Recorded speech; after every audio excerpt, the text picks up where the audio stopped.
de contractualismo, que el contractualismo se va a oponer a Aristóteles o se va a oponer a dos tesis de Aristóteles fundamentales.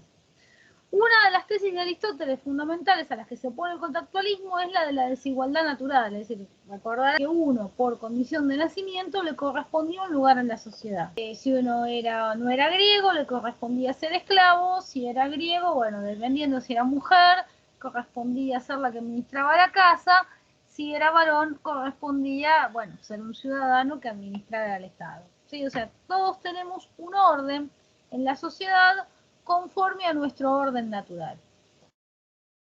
Esa es la idea de Aristóteles. Eso plantea la desigualdad natural, ¿sí? Porque hay amos y esclavos, no producto, digamos, de una circunstancia social, sino producto de la naturaleza. Es así. ¿Sí? La naturaleza ha hecho que algunos sean esclavos por naturaleza y otros que sean amos por naturaleza.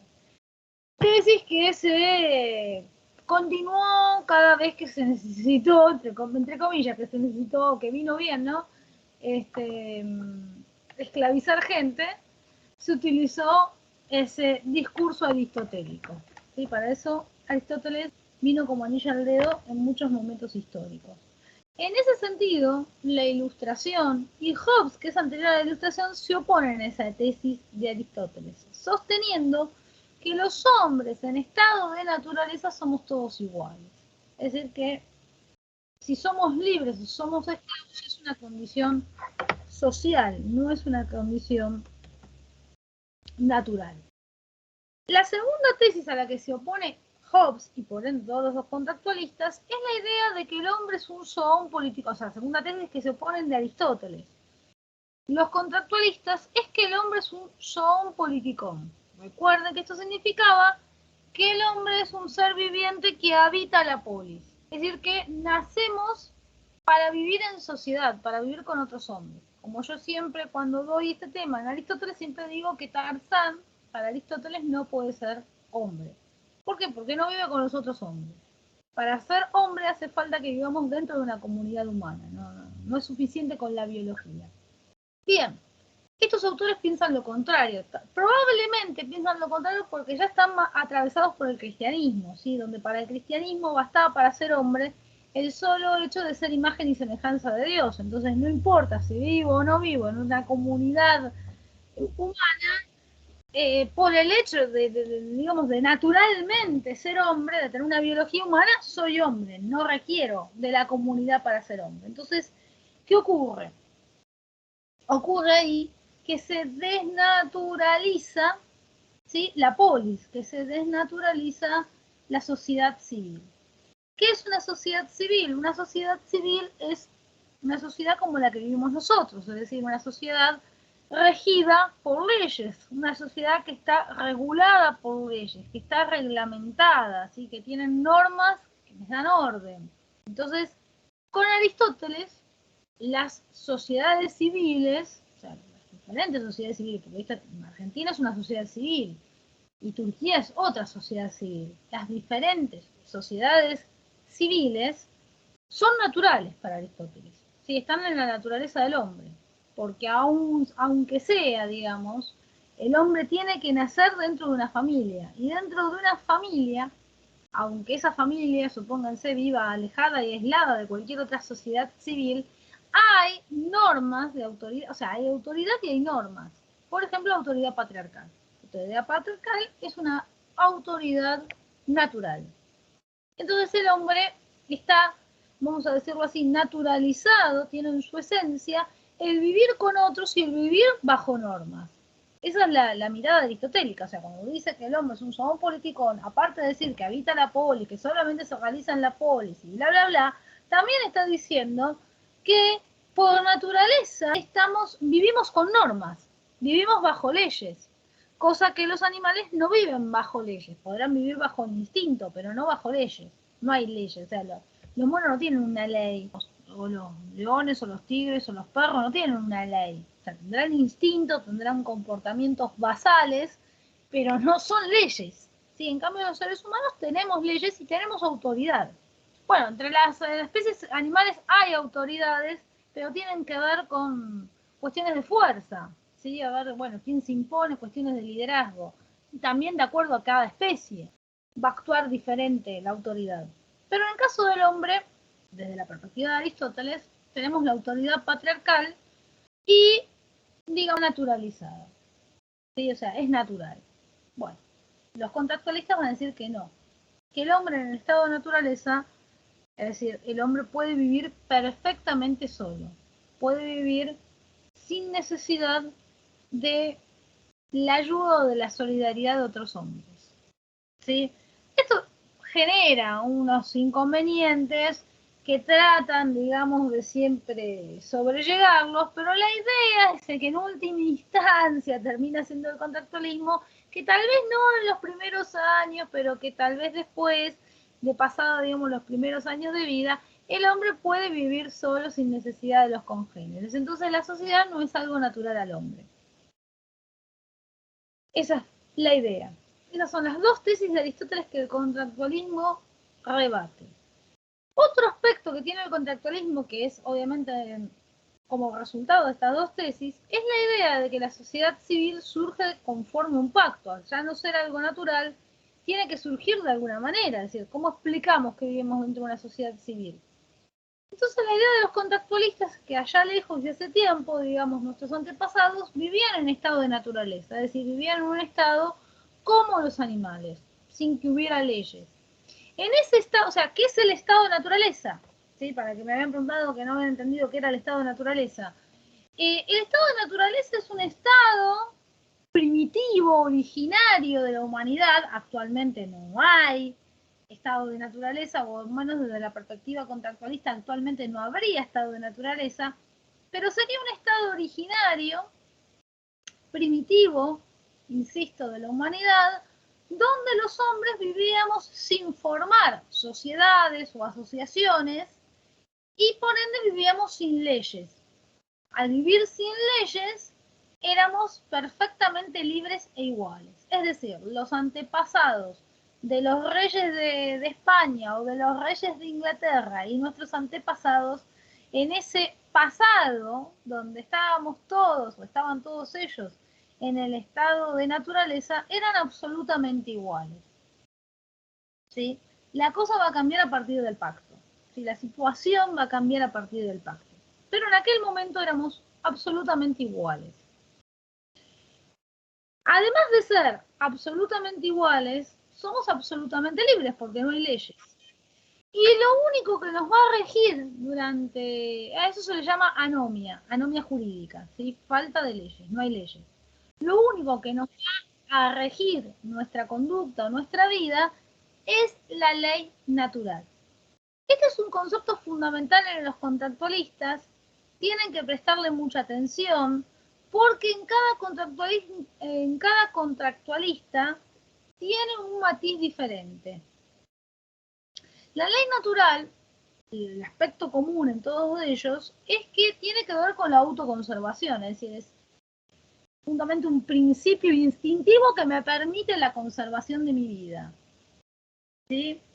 Pero cada autor le va a poner un matiz diferente. ¿Sí? O sea, aunque digan esto no basta, hay que ver qué matiz me pide cada autor. Ahora lo vemos. Antes de meterme en eso, quiero terminar la idea de lo que es un contractualismo. Entonces los hombres allá lejos, hace tiempo, nuestros antepasados, vivieron en el estado de naturaleza, que por diversas dificultades que tiene el estado de naturaleza, y esas dificultades cambian según el autor, o sea, según la especulación de cada autor, cambian esas dificultades, decidimos salir de ese estado de naturaleza y hacer un pacto. Otros hablan de una alianza, un contrato. Yo prefiero la palabra pacto porque es la que se mantiene en el libro, y además es la que les evita otras confusiones. Que, bueno, el tema del contrato van a ver el viernes con Mateo, que contrato en Rousseau, o sea, que pacto y contrato en Rousseau tienen dos matices diferentes, entonces es preferible usar la palabra pacto. Cuando hablamos de Hobbes y de Locke, es preferible usar la palabra pacto, porque contrato adquiere otro matiz en Rousseau. ¿Sí? En Rousseau van a ver con Mateo que hay dos instancias, una instancia que se llama pacto y otra instancia que se llama contrato. No adelanto más porque esos temas del viernes, además no entraba dentro del tema de hoy, de lo que tenían que haber leído, ni nada de eso, pero simplemente lo anuncio para que no usen las palabras de manera indistinta, ¿sí? O sea, denle esa distinción, porque de hecho si en el examen, por ejemplo, les preguntan algo del contrato, y sobre todo si dice contrato social, claramente les está preguntando por Rousseau. Sí, o sea, es como preguntarles por, o sea, el caballo blanco de San Martín. O sea, ya esa palabra está aludiendo en sí misma a Rousseau. ¿Sí? Entonces, por eso usen para Hobbes y para Locke la palabra pacto. Es preferible que usen la palabra pacto. Bien. Hay que salir de este estado de naturaleza por algún motivo. Ahora bien, la salida no es natural. La salida tiene que ser de alguna forma voluntaria. Entonces hacemos un pacto. Los hombres voluntariamente nos unimos y hacemos un pacto para formar una sociedad civil. La idea de los contractualistas es que no podemos fijar en el tiempo, o sea, en el tiempo histórico, ese pacto. O sea, no podemos decir, este pacto aconteció, ocurrió en el año 10.000 a.C. o en el 2000 a.C. O sea, no existe un momento histórico en el que podamos ubicar el pacto. El pacto es una hipótesis, es un concepto sin el cual no vamos a poder pensar la sociedad civil. Es como lo que se veía en la unidad 1 o lo que se veía en la unidad 3 del tema del origen. ¿Sí? Recuerden que en la unidad 1, cuando hablábamos del origen de la filosofía, no nos referíamos al comienzo, sino se refería a aquello que nos lleva a filosofar. Y cuando en la unidad 3 se habla de Nietzsche, de que Nietzsche plantea una genealogía porque se pregunta por el origen de la moral, no el comienzo. ¿Sí? O sea, ¿qué es lo que nos lleva a que las personas, digamos, creemos, o sea, que los hombres creen valores? ¿Qué lleva a crear valor? ¿Sí? En Nietzsche. O sea, está hablando de un origen, no de un comienzo. Bueno, acá es lo mismo. ¿Cuál es el origen de la sociedad? El pacto. Entonces no hay una necesidad de ubicar un comienzo en el pacto. Es el origen. ¿Me siguen hasta acá? Perfecto. Entonces, el pacto es lo que me permite salir de ese estado de naturaleza y pasar a una sociedad civil. Una de las cosas importantes que hay que tener en cuenta es que cuando pasamos a la sociedad civil, nuestra libertad, que en el estado de naturaleza era absoluta, o sea, básicamente yo podía hacer lo que, no es lo que quisiera, es lo que pudiera, ¿sí? Porque yo puedo querer muchas cosas, pero no necesariamente las voy a poder, o sea, que básicamente podía hacer o sea, lo que podía hacer y se me ocurriera, lo podía hacer en el estado de naturaleza. Pero al pasar a una sociedad civil, mi libertad va a ser una libertad restringida por las leyes. Entonces, a esa libertad restringida o regulada por las leyes se la llama libertad civil. Es decir, canjeamos la libertad, la libertad absoluta por una libertad civil, que es preferible porque vamos a tener una serie de garantías del Estado. Es decir, si bien vamos a tener menos libertades o menos libertades, bueno, vamos a estar en mejores condiciones. Esa es básicamente la idea, o vamos a tener una serie de garantías, ¿no? Que nos van a permitir vivir mejor aunque tengamos menos libertad. Esa es la idea de sociedad civil común a todos los contractualistas. Bien, si no hay dudas sobre esto, vamos, ¿qué pasa con Hobbes? Hobbes es el más antipático de todos, recuerden, está viviendo en el siglo XVII. ¿Sí? Al vivir en el siglo XVII, Hobbes está fundamentando la monarquía absoluta. Todavía no hay planteos de una democracia. Pero ¿por qué se lo considera Hobbes, pese a fundamentar la monarquía absoluta? ¿Por qué se lo considera Hobbes a veces como el precursor de la Ilustración o incluso como uno de los primeros autores de la filosofía política? Porque intenta darle a la monarquía una fundamentación racional. A diferencia, digamos, de la monarquía tradicional o la monarquía que en sí van a criticar los ilustrados que tienen una fundamentación religiosa, es decir, yo soy rey de tal lado porque el Papa dice que según Dios dice a su vez que yo tengo que ser el rey de tal lado. Acá lo que hace Hobbes es sacar a Dios del medio, sacar a la iglesia del medio y lograr que la monarquía pueda fundamentarse por sí misma desde un fundamento racional y desde un fundamento, mejor dicho, racional y social. Es decir, poner el fundamento de la monarquía, y en especial a él lo que le interesa es poner el fundamento de la monarquía inglesa sobre una base social. ¿Sí? Es decir, establecerlo de manera racional y social. O sea, que no pueda ser cuestionada social y racionalmente la monarquía inglesa.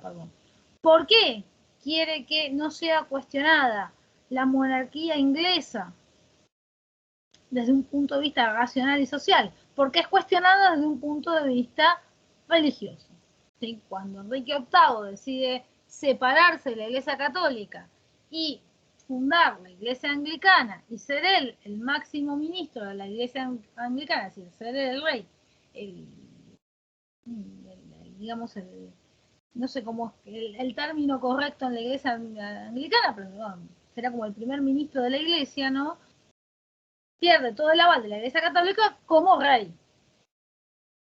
¿Sí? Entonces, ¿qué le interesa a Hobbes? Que siga siendo rey Enrique VIII y que le siga siendo reyes, digamos, sus hijos. ¿Sí? Para eso no se tiene que basar en un principio religioso, porque el principio religioso está haciendo aguas ahí. Se va a basar en un principio racional y en un principio social. ¿Sí? Después otro tema que nos guste o no nos guste ese principio es otra cuestión. Pero esa es la idea de Hobbes y por eso se lo considera uno de los primeros autores de la filosofía política, porque trata de darle a la forma de gobierno una fundamentación racional. Bien, pasada esta cuestión, hay que decir lo siguiente, que Hobbes en muchos aspectos continúa las ideas de Maquiavelo. ¿Sí? Para Maquiavelo, el hombre es malvado por naturaleza. En el caso de Hobbes, Hobbes no dice ni que el hombre es bueno ni malo. Pero, digamos, el hombre actúa conforme a su egoísmo. El hombre es egoísta. O sea, aquello que en Maquiavelo era maldad, en Hobbes se vuelve egoísmo. ¿Sí? Y no le está poniendo al egoísmo ninguna carga moral, sino que el egoísta piensa en sí mismo sin importarle los demás. Si no hay leyes que me limiten mi egoísmo, no hay ninguna maldad en explayar mi egoísmo. ¿Sí? Entonces el hombre en estado de naturaleza es egoísta. ¿Sí? O sea, eso que para Maquiavelo los hombres éramos malos por naturaleza, acá es egoísmo. Está bien lo que dice Rodrigo, que en el estado de naturaleza el egoísmo está vinculado a la ley natural. Sí, está vinculado a la ley de supervivencia. Ahora bien, ¿qué es la ley natural en Hobbes? Bueno, la ley natural en Hobbes es el amor a mí mismo. Es decir, la ley natural me obliga a hacer, ¿sí? o utilizar cualquier medio a mi alcance con tal de obtener el fin de conservar mi propia vida, mi integridad y mi libertad. Es decir, cualquier medio es válido para obtener el fin de conservar la vida, la integridad y la libertad. Aún matar a otro, aún esclavizar a otro, aún someter a otro. ¿Sí? O sea, la violencia, la muerte, la esclavitud de otro es válida con tal de conservar mi propia vida, mi propia libertad o mi propia integridad. ¿Sí? ¿Por qué? Porque no hay leyes, ¿sí? que regulen. Entonces yo me las tengo que valer solo. ¿Sí? Esa es la idea hobbesiana.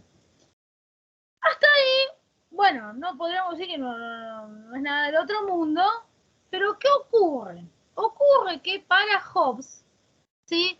el estado de naturaleza se convierte necesariamente, con eso quiere decir en el libro que el estado de naturaleza es connatural al estado de guerra, se convierte en un estado de guerra. O sea, sí o sí, el hombre se vuelve lobo del hombre. Sí, sí o sí, el hombre es depredador del hombre.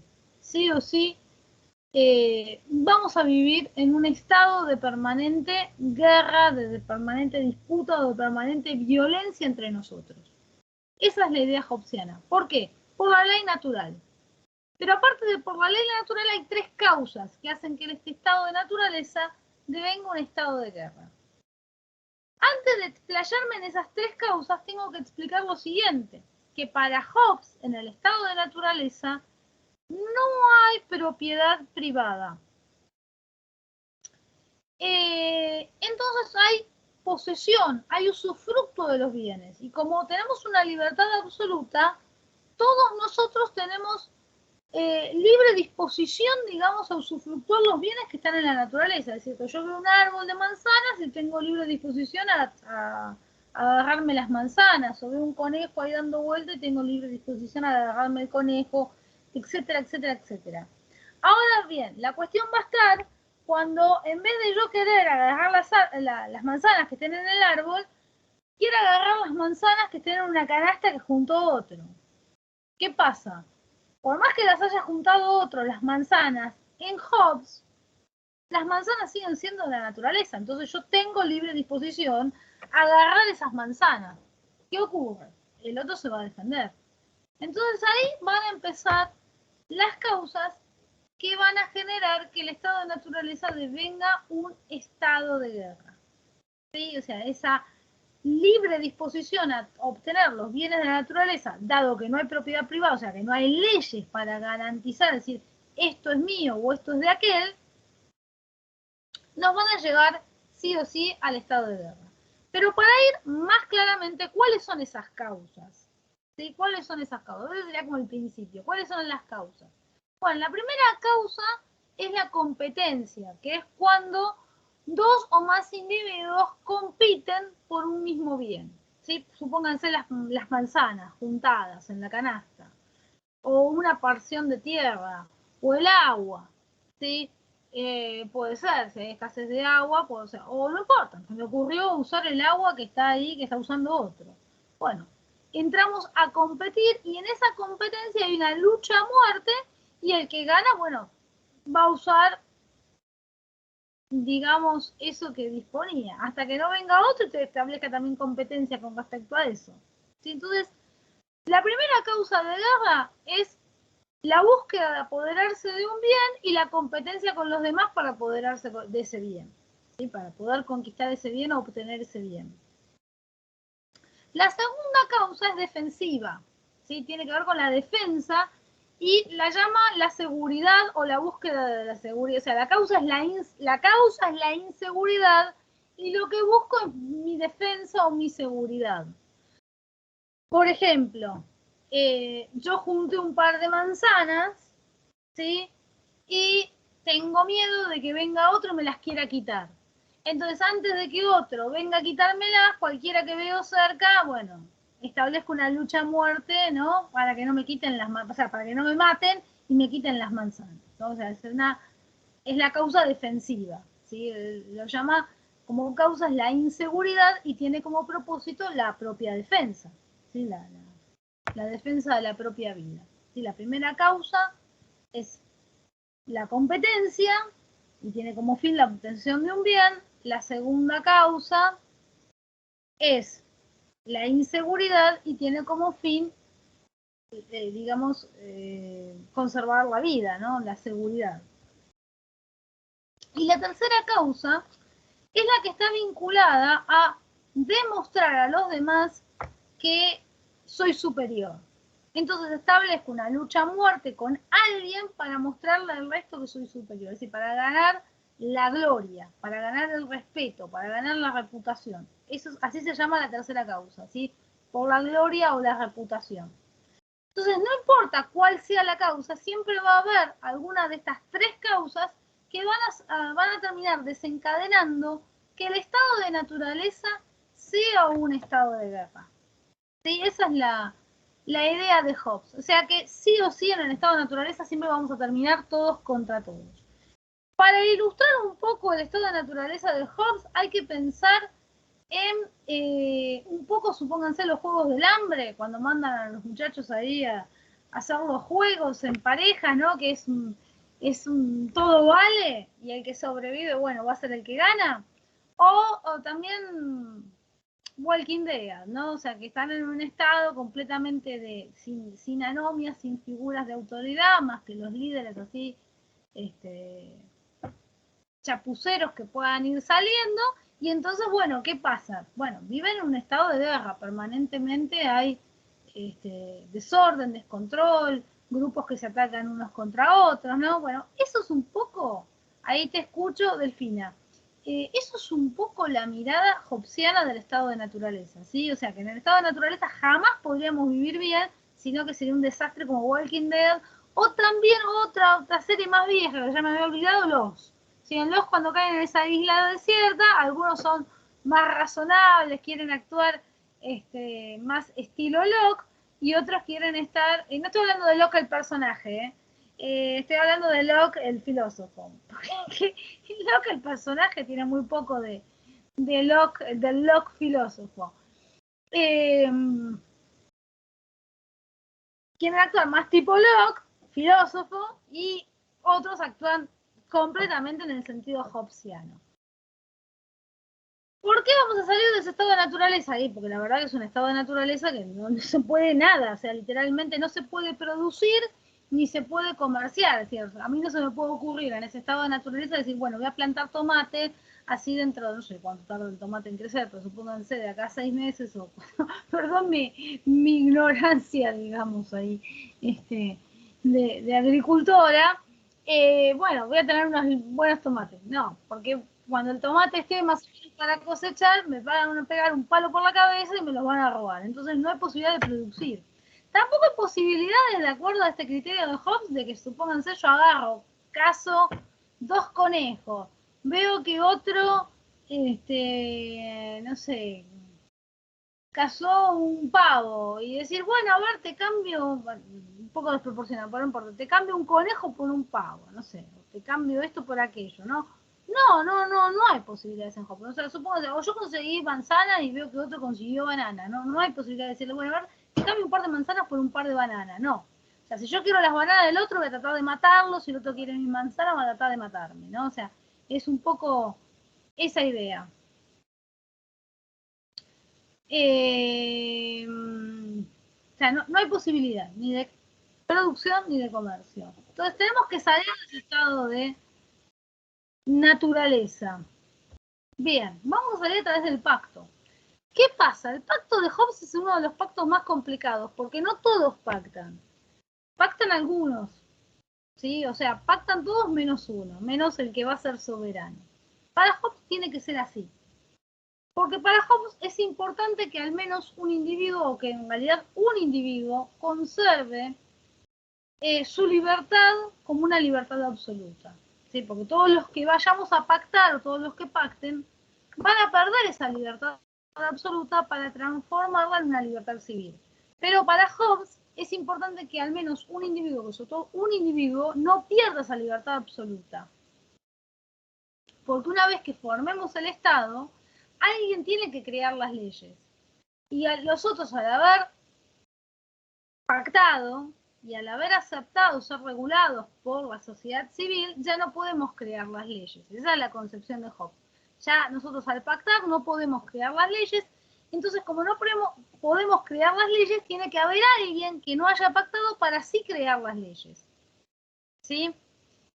Y que esté por encima de las mismas leyes, que ese va a ser el soberano. Entonces el pacto hace que las personas, o sea, establece la desigualdad, o sea, aquella igualdad natural, se pierde en el pacto y aparece la desigualdad, en principio, entre pactantes y no pactantes.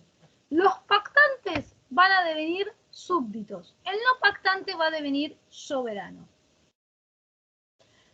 Bien, antes de avanzar en las diferencias que establece Hobbes respecto del pacto, es importante abordar lo siguiente, que para Hobbes, o sea, y también un poco abordando las diferencias, es como medio difícil decir qué digo primero, qué digo después en este sentido en Hobbes, porque todo el razonamiento, digamos, está ahí entreverado. Entonces, si decís una palabra ya te lleva necesariamente a la otra.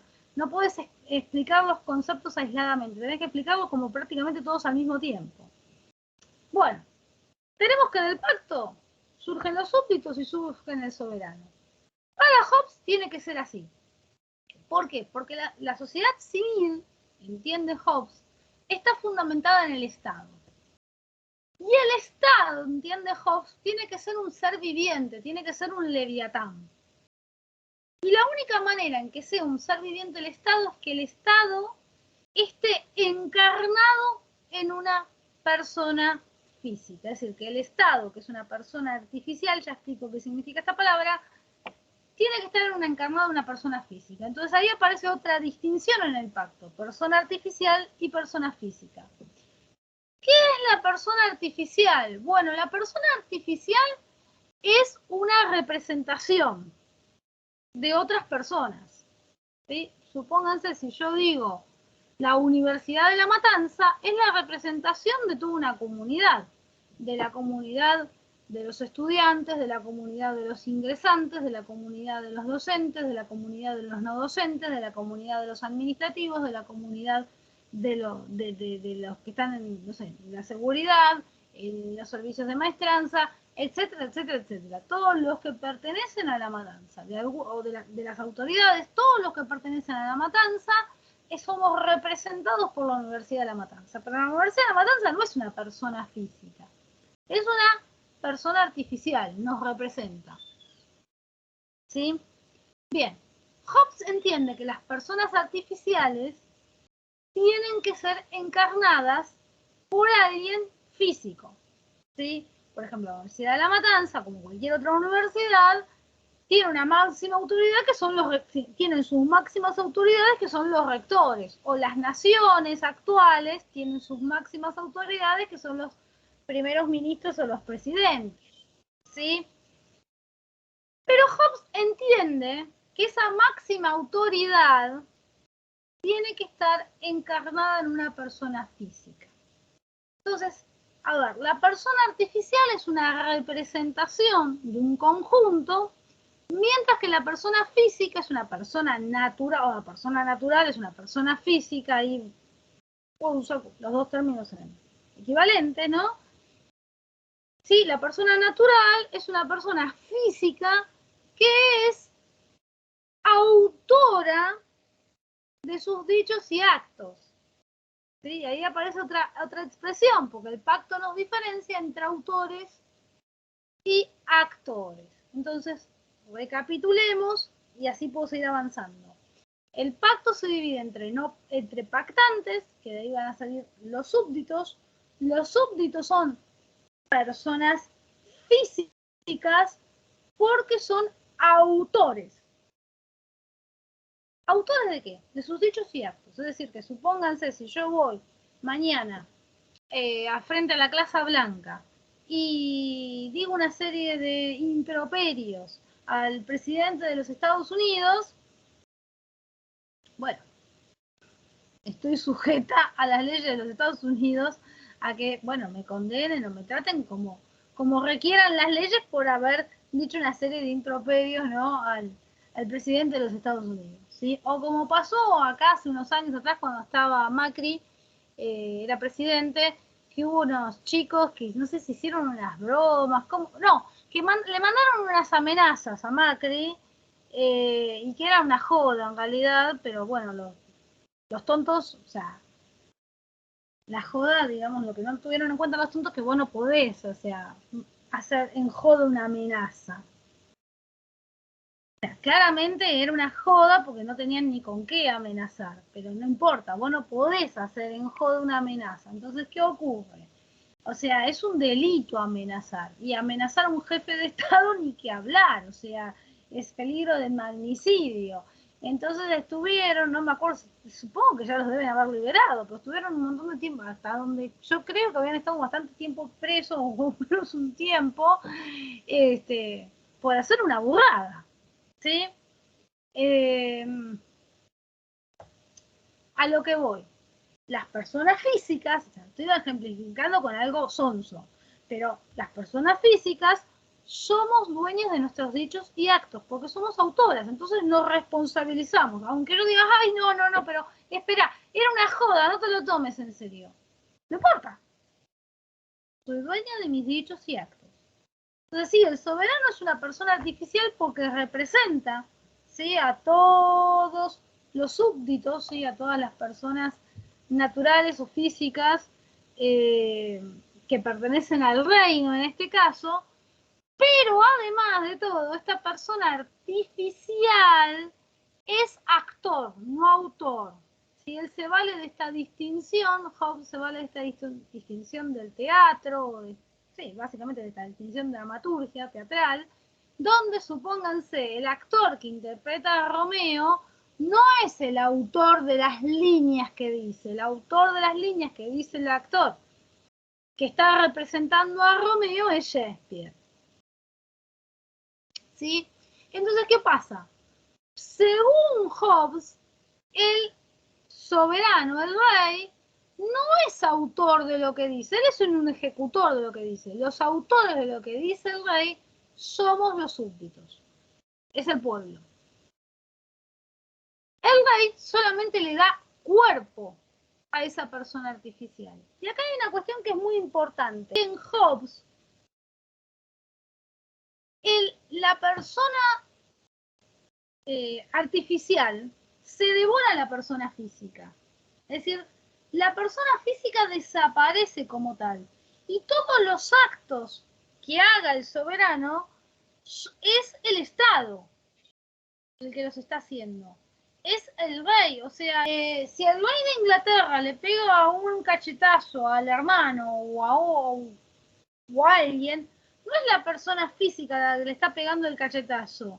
Es el Estado de Inglaterra que le está pegando un cachetazo a alguien. Así, ni que hablar cualquier disposición que plantee el rey de Inglaterra, ¿sí? Desde ir a una guerra, desde mandar a alguien a matar, o de plantear una ley, ¿sí? No importa. Cualquier disposición que plantee el soberano no lo hace la persona física, sino lo hace la persona artificial. La persona artificial está devorada, digámoslo así, por esa persona física, le está dando cuerpo, le está dando vida a esa persona física, perdón, a esa persona artificial, pero no, ya no existe como tal. Es como, haciendo una comparación, Jorge Bergoglio es Francisco I. Jorge Bergoglio es la persona física. Francisco I es la persona artificial, que es la iglesia. ¿Sí? O sea, de la lógica hobbesiana, Francisco I es la iglesia católica.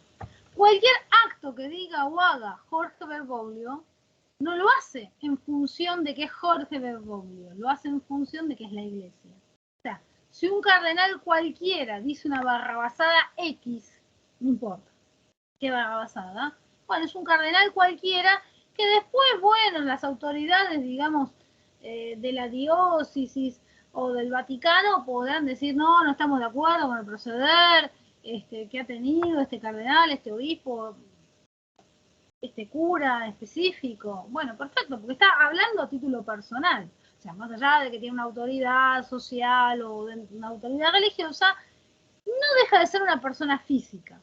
Pero en el caso del Papa, no es una persona física, es la iglesia misma. Entonces, si el Papa dice, supónganse que un determinado grupo de personas debiera estar excluido de la sociedad, ¿sí?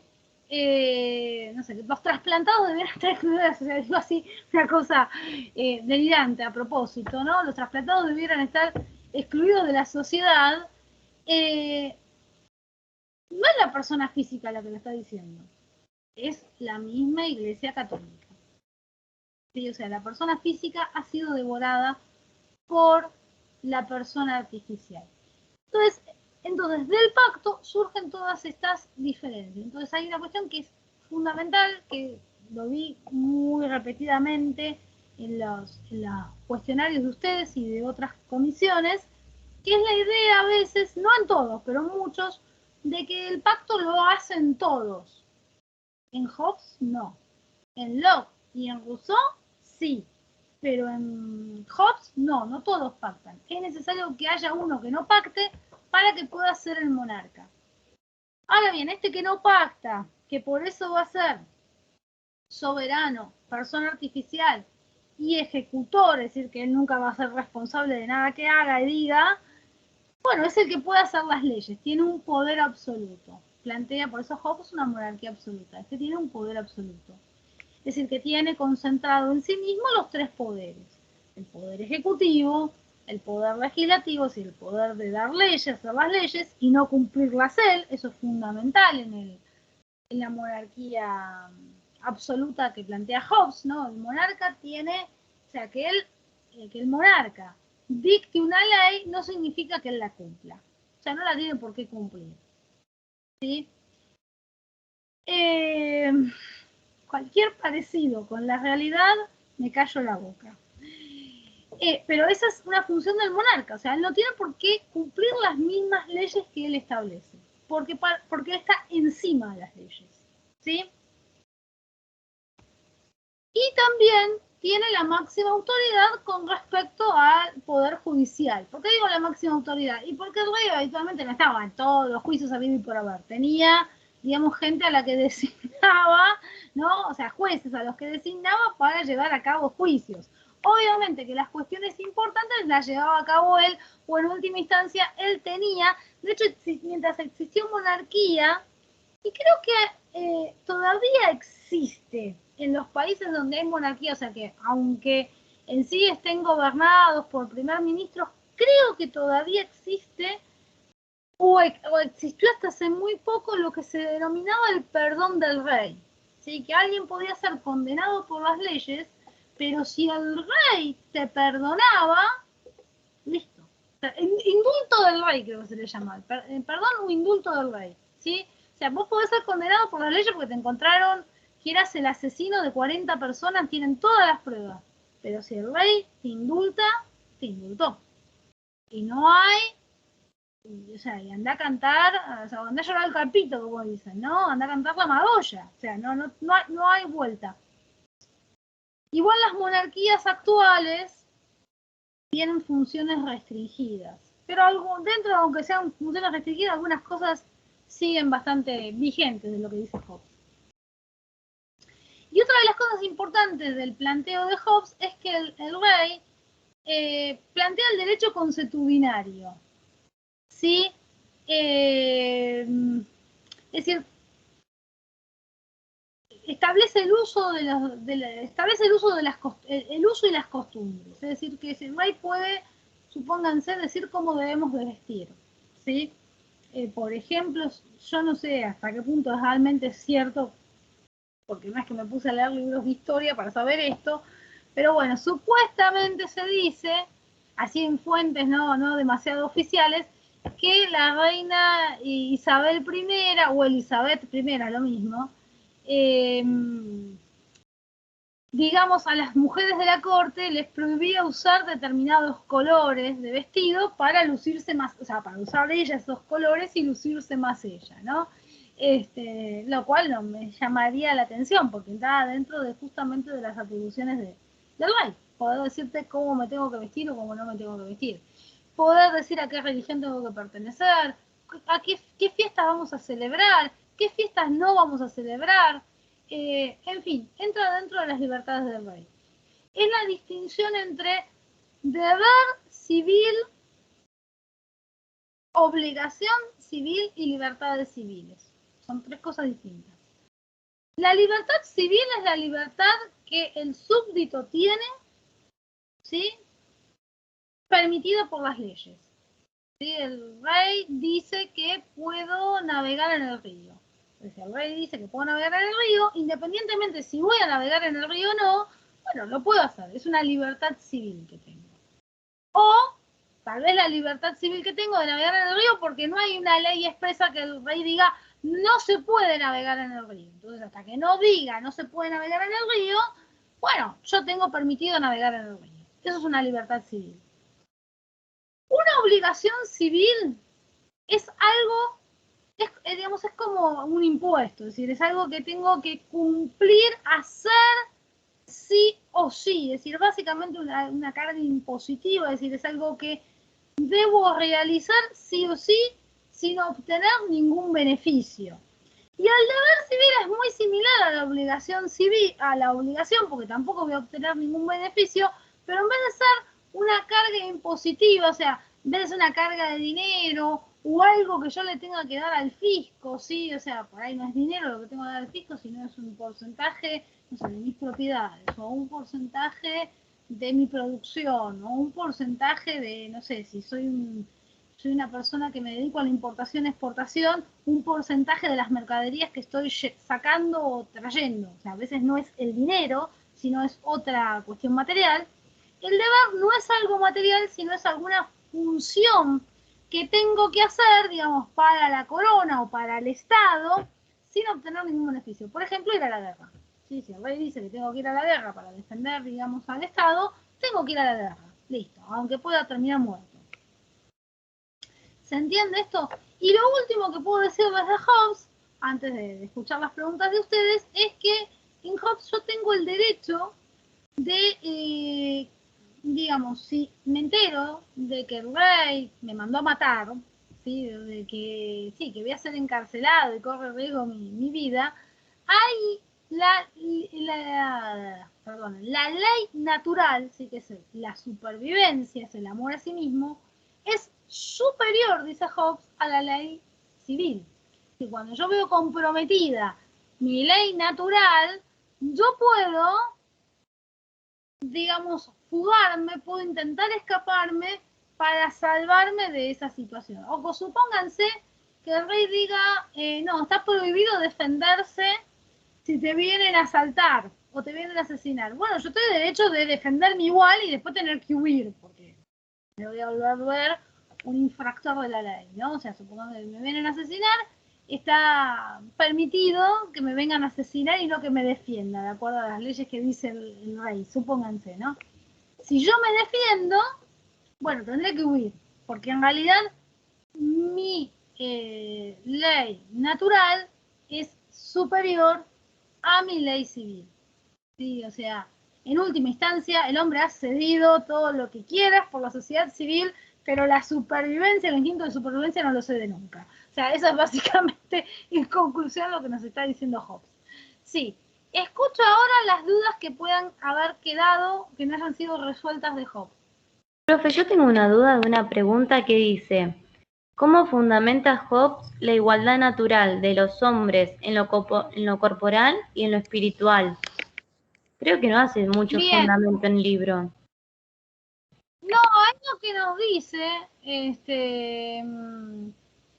ahí lo que nos dice Hobbes es que en lo físico los hombres podemos nacer desiguales, es decir, algunos nacer más fuertes y otros más débiles. Pero no hay nadie tan fuerte que no pueda ser vencido por la suma de dos o tres, es decir, dos o tres que se junten para vencerlo. Y en lo espiritual se refiere a lo intelectual o a las destrezas, y hay quienes, digamos, tienen mayores destrezas o mayor intelecto, y según Hobbes, esa inferioridad que otros pueden tener respecto de gente que es más hábil o más inteligente, se puede compensar por la vía del entrenamiento. Es decir, a través del entrenamiento yo puedo alcanzar un nivel aceptable o más o menos acercármele a aquel que nació, digamos, más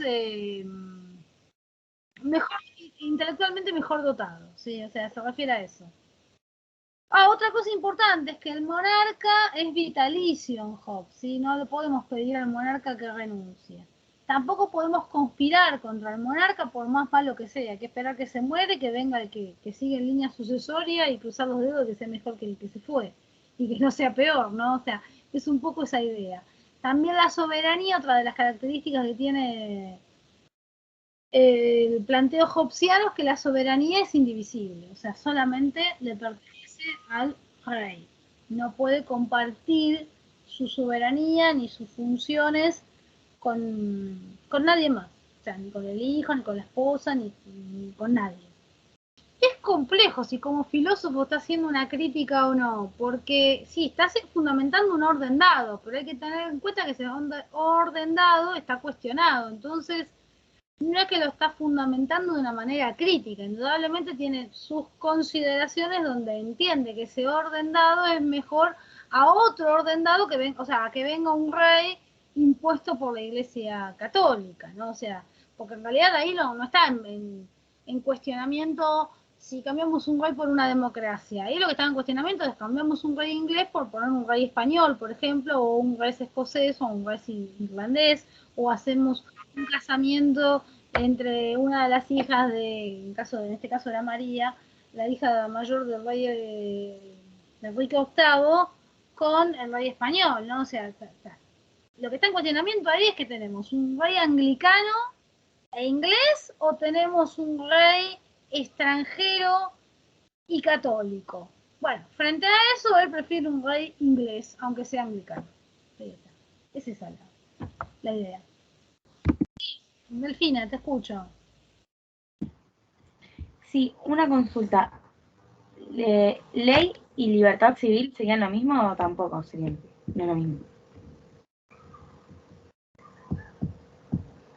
Es complejo, porque la ley es más amplia, porque dentro del, o sea, la ley civil entra de todo, o sea, entran los derechos, las obligaciones, los deberes, las libertades, es decir, es todo lo que forma parte, digamos, de los edictos del rey, o sea, dentro de los edictos del rey están las libertades, las obligaciones, o sea, es parte de la ley, pero, o sea, la libertad civil es una parte de la ley civil. O sea, mi libertad civil está protegida por la ley. Eso sí. Y otra consulta. Sí. Vos que habías dicho hoy que era la libertad civil, porque no llegué a notar eso. Lo que dice que la libertad civil es la libertad que me permiten las leyes. ¿Sí? Si el rey dijo que puedo navegar en el río, puedo navegar en el río. Aunque no vaya a navegar en el río. O si el rey dice que puedo tomar mate en la plaza, puedo tomar mate en la plaza. O si el rey no prohíbe que tome mate en la plaza, puedo tomar mate en la plaza. Eso es la libertad civil. Es la libertad que tiene el súbdito amparada por la ley. Ok. O regulada Gracias. por la ley, si prefieren llamarlo. Gracias. No, de nada. Bueno, vamos con Locke. En Locke acá la cosa cambia diametralmente. Para Locke, el estado de naturaleza sí es un estado de paz y armonía. O sea, si yo bien les comparaba recién que el estado de naturaleza hobbesiano era como Walking Dead o como los Juegos del Hambre, el estado de naturaleza de Locke es como la familia Ingalls, ¿sí? O por ahí ustedes lo conocen, o los jóvenes lo conocen como la pequeña casa en la pradera, a la serie. Es lo mismo, la misma serie. ¿Sí? Eh, sí, o sea, todos viven en perfecto estado de paz y armonía, eventualmente pues haber algún suceso, digamos, molesto o lo que fuera, pero lo van a solucionar rápidamente. La cuestión es que no hay grandes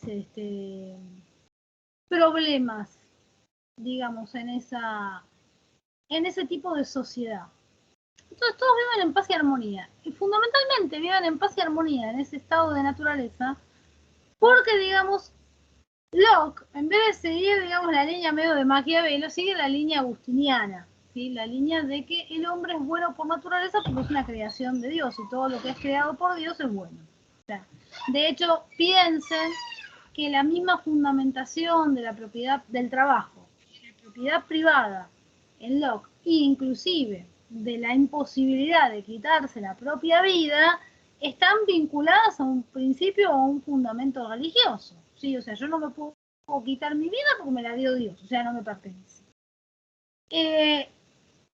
Yo puedo, en el estado de naturaleza, y esto es únicamente en Locke, ¿sí? Constituir propiedad privada si transformo la naturaleza, es decir, con mi trabajo, con mi energía, con mi fuerza laboral, yo transformo la naturaleza, me apropio de la naturaleza, ¿no es cierto? Me apropio de la naturaleza y hago que eso sea mío. También tiene un fundamento divino, porque Dios es el único creador de las cosas, sería en última instancia el único dueño, y como sería un contrasentido que Dios creara las cosas para que nos muramos de hambre en algún momento, o sea, para que no poder, no sé, ni beber agua ni comer una manzana, bueno, Dios nos dio la fuerza laboral para transformar la naturaleza, poder que yo tome el agua del río o que invente un pozo, un aljibe, o me da la capacidad de plantar árboles de manzana o de sacar manzanas que están en la naturaleza, ¿sí?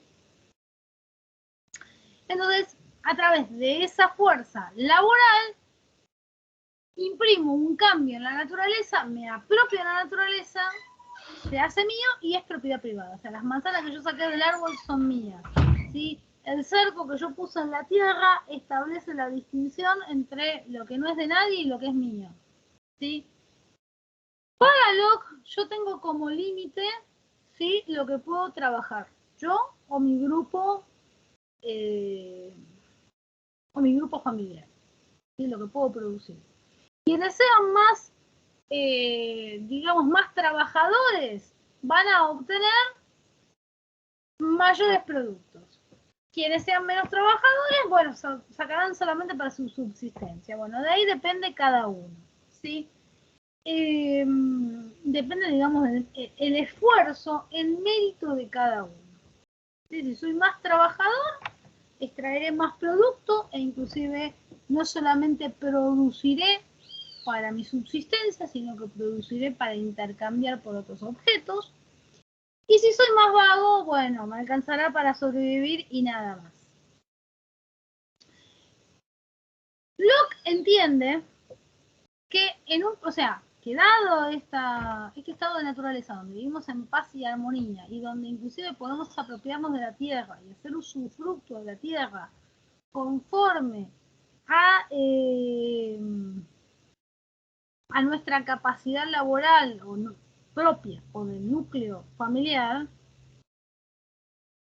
entiende que en principio los hombres, o sea, ya estamos ahí produciendo, pero que además vamos a poder comercializar, es decir, supónganse, yo por ahí planto manzanas y peras, y mi vecino planta naranjas y limones, entonces, bueno, podemos intercambiar, ¿sí? O yo crío gallinas y el otro cría conejos, ¿sí? Entonces podemos intercambiar, o sea, puede haber un trueque, ¿sí? Puede haber una actividad comercial, si se entiende.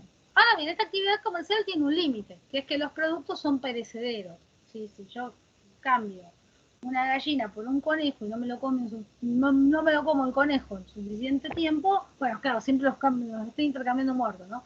No me lo como, en un tiempo se va digamos, se va a podrir, ¿no? Lo mismo si, no sé, si cambio manzanas por naranjas, ¿sí? Entonces, para eso, dentro del estado de naturaleza, los hombres crean el dinero. Es decir, crean una moneda de uso común. Es decir, aparece el metal con un valor común para ser intercambiado. Entonces, yo en vez de intercambiar mis manzanas por naranjas, las intercambio por esa moneda, y a su vez mi vecino, en vez de intercambiar sus naranjas por mis manzanas, me las intercambia por esa manera. De esa manera, de esta manera, surge en el estado de naturaleza ya la posibilidad de acumulación. Y según Hobbes, nadie, o sea, ya está presente el capitalismo, o sea, la idea del capitalista, o las ideas, el ABC del capitalismo. Y según Locke, perdón si dije Hobbes recién, no, y según Locke, nadie puede acumular más de lo que va a usar en el resto de su vida o lo que puede usar una generación, es decir, lo que pueden usar sus hijos. Sí, o sea, ultramillonarios que estén forrados en dinero de acá a 20 o 40, 50 generaciones, imposible según Locke, ¿sí?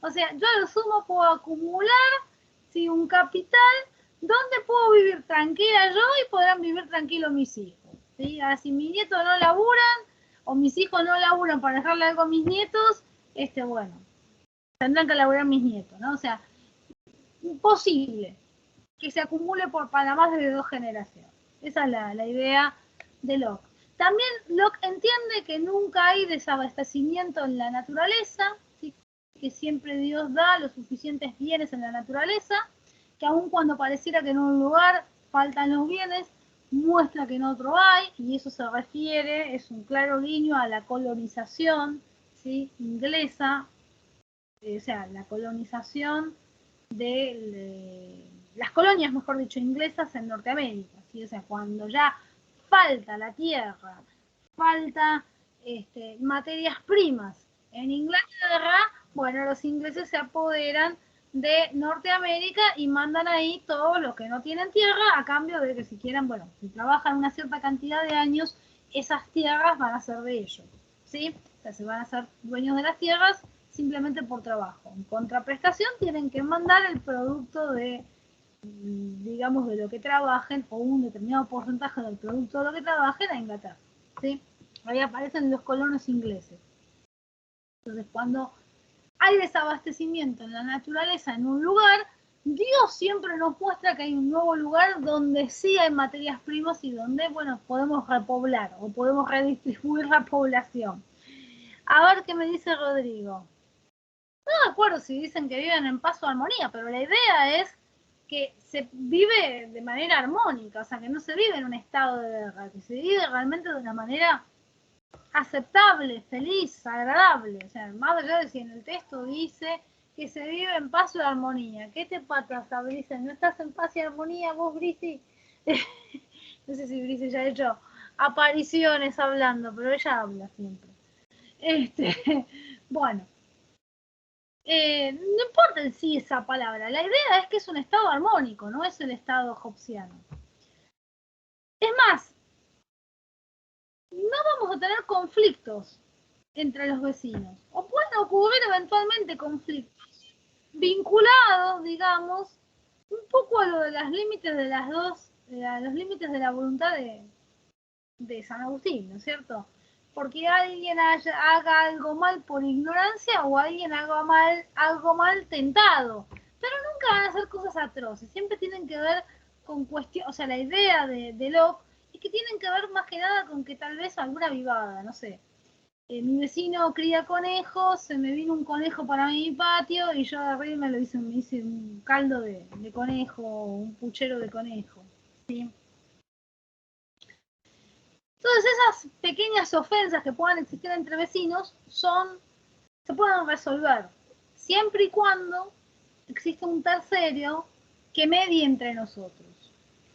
Según Locke, esto se puede resolver fácilmente, insisto, porque Locke entiende que existe la serena razón. La serena razón es un concepto muy importante. Va a ser muy necesario para entender Kant. Bueno, ahora te sigo, Rodrigo. Espera que cierre la idea y te sigo qué es lo que me estás diciendo. Para entender Kant, cuando veamos lo del imperativo moral. No les voy a adelantar ahora lo que es el imperativo moral, pero ya lo vamos a ver. Simplemente tengan en cuenta que esto de la serena razón tiene influencia, ¿sí? o está relacionado. Bien.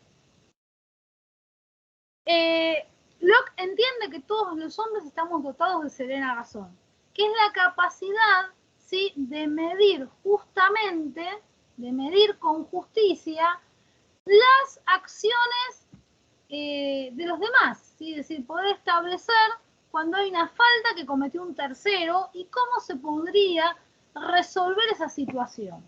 Pero siempre y cuando sean de terceros, es decir, no mientras esté yo involucrado. ¿Sí? Cuando una persona está involucrada, dice Locke, la serena razón está ofuscada, está empañada. ¿Por qué? Porque la víctima tiene una tendencia a agrandar el daño que se le ha hecho. Y el ofensor tiene, o el agresor, tiene una tendencia a minimizar el daño que ha realizado. Entonces, entre la víctima y el agresor, si los dejas sin un mediador, si no hay un mediador que vea la serena, o sea, que vea con serena razón cuál es la magnitud del daño y cómo se puede resolver, nunca se van a poner de acuerdo. Pero dado que en el estado de naturaleza vivimos todos en mediana tranquilidad, cuando ocurran algún tipo de conflicto, pueden nuestros vecinos venir a mediar por nosotros. Entonces, supóngase, yo me comí el conejo de mi vecino, entonces va a venir un vecino y va a decir, bueno, en primer lugar vos tenés que compensar el daño material de haberte comido, de haberle quitado un conejo a tu vecino. Yo puedo alegar, no, pero el conejo apareció en mi patio y se había comido una zanahoria que yo tenía plantada. Bueno, no importa, o sea, después te comiste el conejo. O sea. le hubiera devuelto el conejo y le hubiera reclamado, supónganse, el daño de mi zanahoria, ¿no? Entonces, bueno, tenés que pagarle el conejo o reponerle el conejo, ¿sí? Bueno, listo, compensación. Pero con la compensación no es suficiente. Hace falta que el agresor reciba un castigo para que aprenda, porque si le hacemos compensar nada más, yo digo, bueno, listo, esta vez, listo, le pagué el conejo, ya está. Si la próxima vez se me aparece otro conejo, me lo como. Si se apiola, se apiola. Si no se apiola, listo, me comí un conejo sin pagarlo. No, hace falta que para que no ocurra en ese razonamiento, obtengo un castigo. Entonces, supónganse, el castigo puede ser una multa, como decirme, bueno, a partir de ahora les pagás un año el alimento de los conejos de tu vecino, entonces me sale carísimo, me salió carísimo el conejo que me comí, o, eh, o no sé, alguna actividad, alguna sanción. Si es fui algo muy grave, bueno, supónganse prisión, pero si no es, o sea, si es algo así como un conejo, supónganse puede ser algún castigo, como decir, bueno, durante un mes tendré que limpiar la conejera de mi vecino, lo cual no es agradable, y bueno, la verdad que me salió caro comerme ese conejo. De esa manera, escarmiento. La próxima vez que aparezca un conejo en mi patio, no me lo voy a comer y punto. ¿Sí?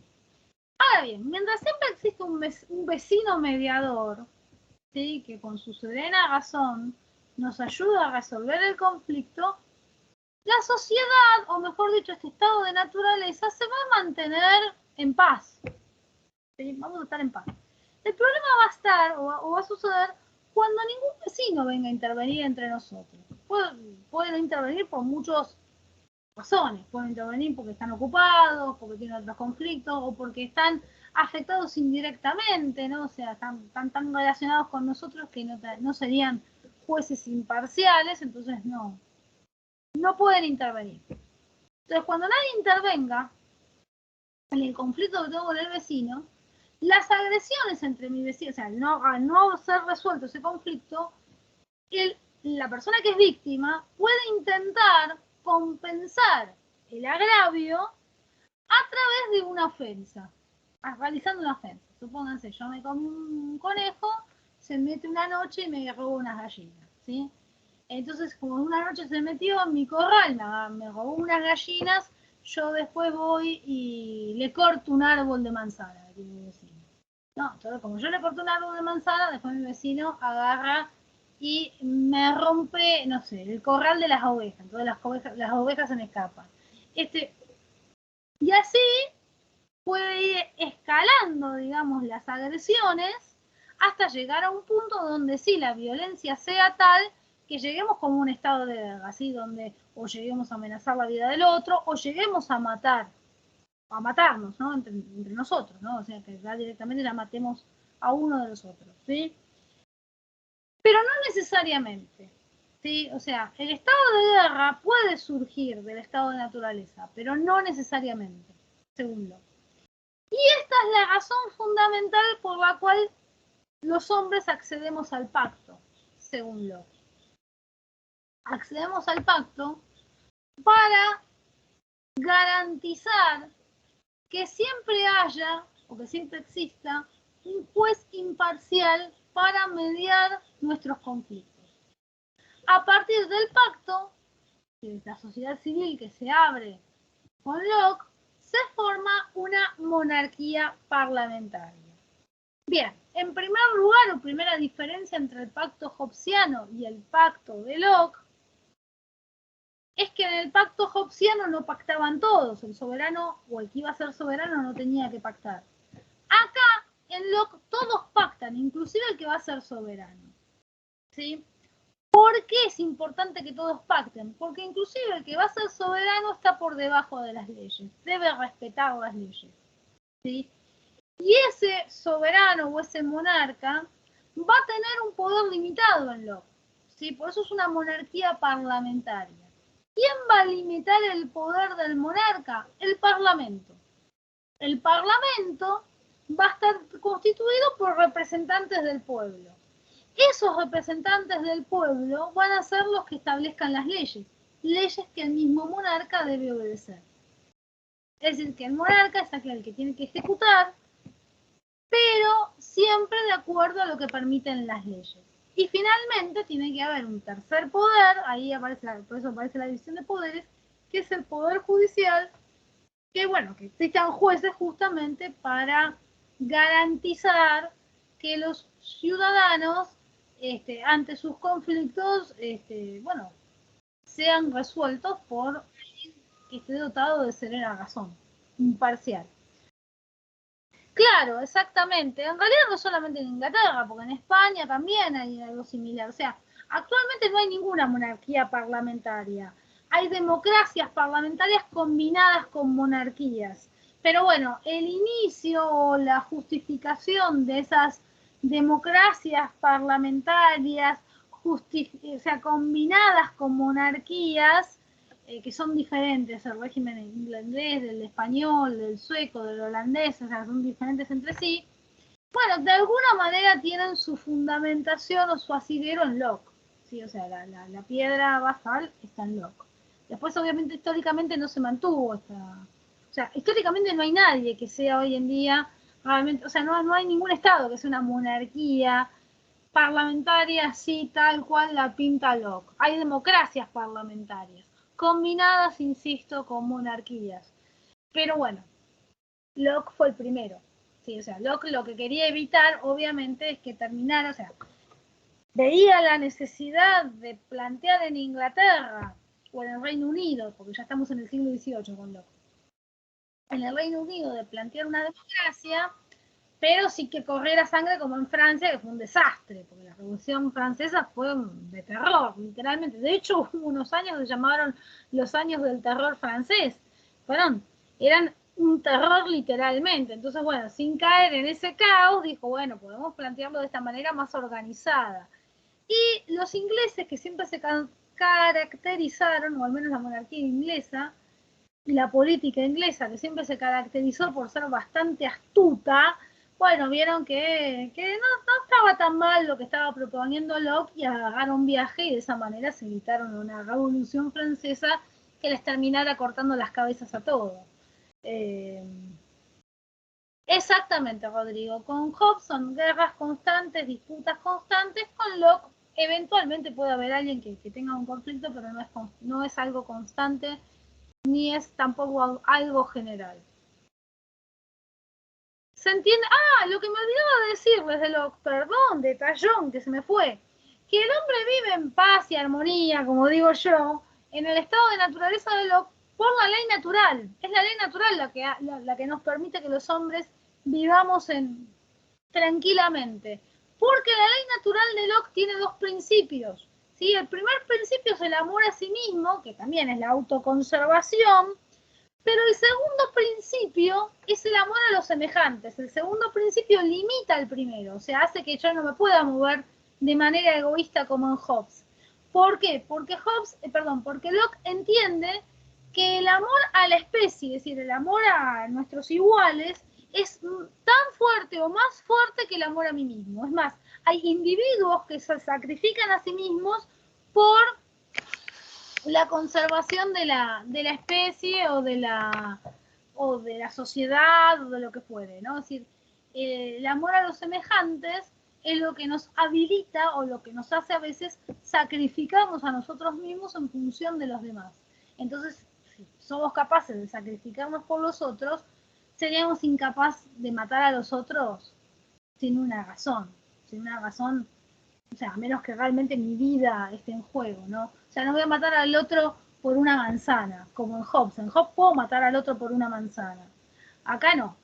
Acá ya tiene que ser algo realmente terrible. ¿Por qué? Y porque no tengo mi potestad de matar a nadie. No, ni siquiera me puedo suicidar porque la vida le pertenece a Dios, así que tampoco le puedo quitar la vida a otro. O sea, que si le quito la vida a otro, realmente tiene que ser, o sea, de acuerdo a la concepción de Locke, tiene que ser realmente una situación de vida o muerte, ¿no? Que si no se la quito, el otro me mata a mí o mata a alguien, no sé, a un pariente o a otra persona, o a un inocente, ¿no? O sea, es un poco esa idea, pero eso ya sería como una situación extrema. No tiene por qué ser una situación natural o cotidiana. Entonces, de acuerdo a esos dos principios, vivimos siempre bastante tranquilos. ¿Qué es un juez imparcial, profe?